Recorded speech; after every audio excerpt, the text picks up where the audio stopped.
नमस्कार दोस्तों, आपका स्वागत है हमारे YouTube चैनल में। यहाँ आपको इतिहास, सामान्य ज्ञान तथा करंट अफेयर्स से जुड़ी वीडियो मिलेगी। सबसे पहले आप सभी को जय श्री राम। आइए जानते हैं राम शब्द का अर्थ क्या है, रामनवमी क्यों मनाई जाती है, दक्षिण भारत में क्या है रामनवमी का महत्व, अयोध्या में कैसा था पूर्व में राम मंदिर, किसने बनवाया था राम मंदिर, कब शुरू हुआ मंदिर का पतन, राम मंदिर के बारे में रोचक तथ्य। राम शब्द का अर्थ, राम का अर्थ है स्वयं का प्रकाश, अपने भीतर प्रकाश। रवि शब्द राम शब्द का पर्याय है। रवि शब्द में आर का अर्थ है प्रकाश और वी का अर्थ है विशेष। इसका अर्थ है हमारे भीतर अनंत प्रकाश। राम हमारे हृदय का प्रकाश है। इस प्रकार राम हमारी आत्मा का प्रकाश है। रामनवमी क्यों मनाई जाती है? रामनवमी को भगवान श्री राम के जन्मदिन के उपलक्ष्य में मनाया जाता है। खुशी और उल्लास के इस त्योहार को मनाने का उद्देश्य हमारे भीतर ज्ञान के प्रकाश का उदय है। भगवान श्री राम का जन्म राजा दशरथ और रानी कौशल्या से हुआ था।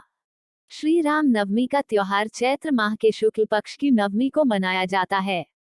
हिंदू शास्त्रों के अनुसार भगवान श्री राम का जन्म इसी दिन हुआ था। श्री राम युगों से मर्यादा पुरुषोत्तम के प्रतीक के रूप में माने जाते हैं। हिंदू शास्त्रों के एसएसडी अनुसार भगवान विष्णु ने त्रेतायुग में रावण के अत्याचारों को समाप्त करने और धर्म की पुनः स्थापना के लिए दुनिया में श्री राम के रूप में अवतार लिया। इस दिन ही नवरात्रि का अंतिम दिन भी होता है। इसलिए दो प्रमुख हिंदू त्योहारों का एक साथ होना इस त्योहार के महत्व को और अधिक बढ़ा देता है। कहा जाता है कि श्री गोस्वामी तुलसीदास जी ने रामचरितमानस की रचना आरंभ भी इसी दिन से की थी। भगवान राम उनका अपना प्रकाश है। लक्ष्मण का अर्थ है सतर्कता, शत्रुघ्न का अर्थ है जिसका कोई विरोधी नहीं है, भरत का अर्थ है योग्य तथा अयोध्या का अर्थ है ऐसी जगह जिसे नष्ट नहीं किया जा सकता।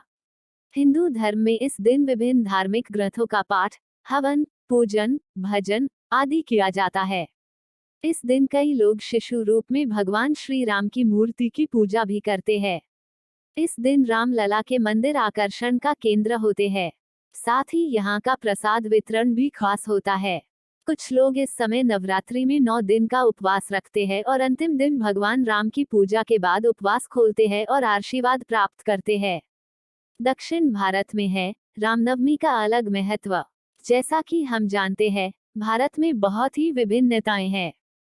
दक्षिण भारत के लोग इस त्योहार को भगवान राम और देवी सीता की शादी की सालगिरह के रूप में मानते हैं। परंतु रामायण के अनुसार अयोध्यावासी पंचमी के दिन इनका विवाहोत्सव मानते हैं। अयोध्या में कैसा था पूर्व में राम मंदिर और किसने बनवाया था? भगवान श्री राम की नगरी अयोध्या हजारों महापुरुषों की कर्मभूमि रही है। यह पवित्र भूमि हिंदुओं के लिए बहुत ही महत्वपूर्ण है। यह श्री राम जन्मभूमि है। इस जन्मभूमि पर एक भव्य मंदिर बना था जिसे तोड़ दिया गया। शोधानुसार पता चलता है कि भगवान श्री राम का जन्म 5114 ईस्वी पूर्व हुआ था। चैत्र मास की नवमी को रामनवमी के रूप में मनाया जाता है।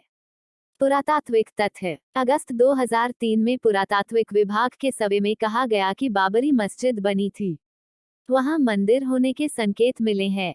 भूमि के अंदर खंबे और अन्य अवशेषों पर अंकित चिन्ह और मिली पॉटरी से मंदिर होने के सबूत मिले हैं। इस खुदाई में कितनी ही दीवारें, फर्श और बराबर दूरी पर स्थित 50 जगहों से खंभों के आधारों की 2 कतारें पाई गई थी। एक शिव मंदिर भी दिखाई दिया। कैसी थी अयोध्या? अयोध्या पहले कौशल जनपद की राजधानी थी। वाल्मीकि जी कृत रामायण के बालकांड में उल्लेख मिलता है कि अयोध्या 12 योजन लंबी यानी 96 मील तथा 3 योजन चौड़ी यानी 24 मील थी। वाल्मीकि रामायण में अयोध्यापुरी का वर्णन विस्तार से किया गया है। रामायण में अयोध्या नगरी के सरयू तट पर बसे होने का उल्लेख मिलता है। क्या था जन्मभूमि का हाल? कहते हैं कि भगवान श्री राम के जल समाधि लेने के पश्चात अयोध्या कुछ काल के लिए उजाड़ सी हो गई थी, लेकिन उनकी जन्मभूमि पर बना महल वैसे का वैसा ही था।